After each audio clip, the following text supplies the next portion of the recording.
Bonjour et bienvenue dans ce Cravate Club consacré aux livres et nous avons le plaisir d'accueillir aujourd'hui Adil Lamnini. Bonjour. Bonjour Thomas. Alors, il y a un an, vous avez sorti cet ouvrage que je montre à la caméra, Start Down, chronique d'un entrepreneur marocain, vous en l'occurrence. Est-ce que vous pouvez nous raconter un petit peu comment est né ce livre ?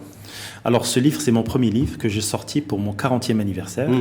Et je l'ai sorti au fait non seulement pour une thérapie personnelle, mais aussi comme testament à mes deux petites filles, Nour et Yasmine, qui un jour comprendront pourquoi leur papa était très occupé. Alors c'est un peu une thérapie de choc, parce que alors, je remonte la couverture, c'est un peu trash, le style lui-même est trash, le titre Start Down, qu'est-ce que ça reflète tout ça ? J'ai toujours été interpellé par le mot start-up. Start-up qui veut dire en anglais démarrer par le haut. Quand on démarre une entreprise, on ne démarre pas par le haut. Quand on démarre une entreprise, on doit démarrer par le bas. L'acte d'entrepreneuriat est un acte qui doit être réfléchi, c'est un acte qui est important, ça peut avoir des conséquences importantes sur une vie, et c'est ce que j'ai essayé d'expliquer au niveau des 7 chroniques qui constituent ce bouquin. Alors, vous partagez un certain nombre d'expériences, vous remontez très tôt dans votre vie, vous êtes un entrepreneur dans l'âme. Au fait, cette thérapie m'a permis aussi de savoir que j'étais entrepreneur dès mon bas âge. Donc, je reprends des chroniques qui parlent de mon enfance, des vacances passées dans une ferme familiale, mes aventures de vente de verre à soie, de cartes Panini. Exactement, de cartes Panini, les fameuses compétitions de billes.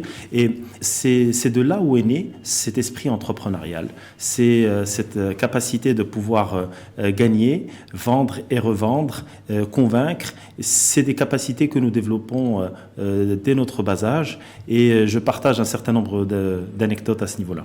Alors justement, c'est plus que des anecdotes, c'est des vrais témoignages de ce qui vous est arrivé, vous, au Maroc notamment. Un entrepreneur aujourd'hui qui lit ce livre, qu'est-ce que ça peut lui apporter ? Quelle leçon il peut en tirer finalement ? En fait, les entrepreneurs au Maroc, d'après ma petite expérience, je ne suis pas donneur de leçons ni pourvoyeur de formules magiques, mais les entrepreneurs sont très isolés dans notre culture. Pourquoi ? Parce que la culture d'échec n'est pas existante dans notre éducation.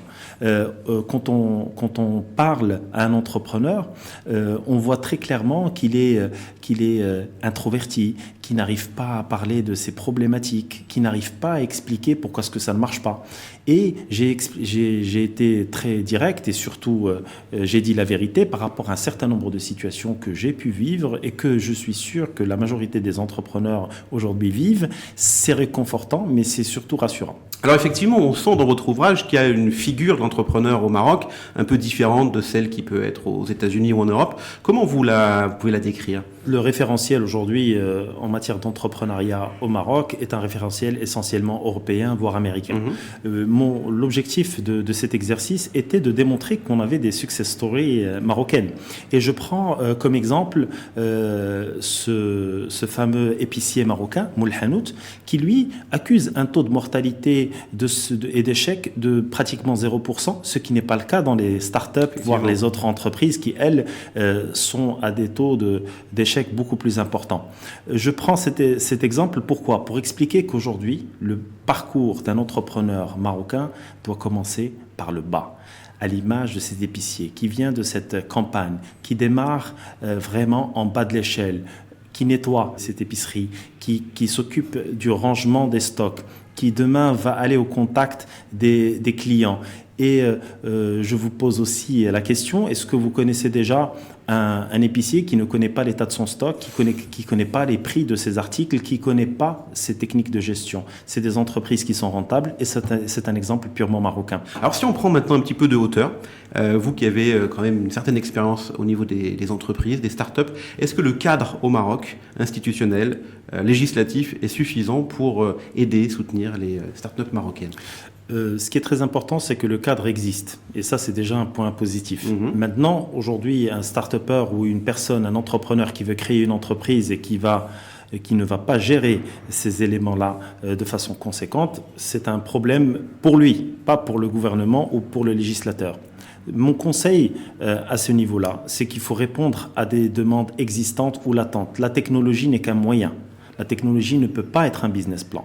La technologie ne peut pas être une finalité. La technologie est un moyen qui va servir des vrais business, des business qui répondent, comme je vous l'ai dit, à des besoins réel. Merci beaucoup, Adil Lamnini.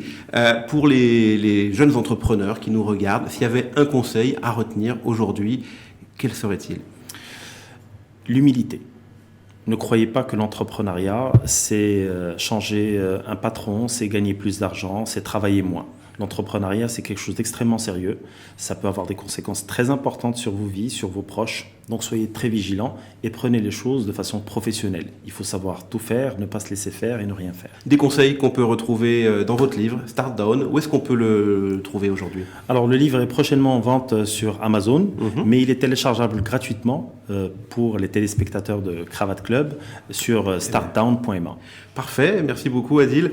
Une suite bientôt? Oui, je prépare un deuxième opus de ce parcours et qui s'appellera Start Wars, la guerre des démarrages, avec cette fois comme accroche, pas que la force soit avec vous, mais que la baraka soit avec vous, parce que c'est un peu de ça qu'il s'agit aussi. Il est prévu pour quand? La sortie est prévue pour le mois de juin prochain. C'est bien noté, l'invitation est lancée pour venir nous en parler prochainement. Merci Thomas. À très bientôt dans Cravate Club.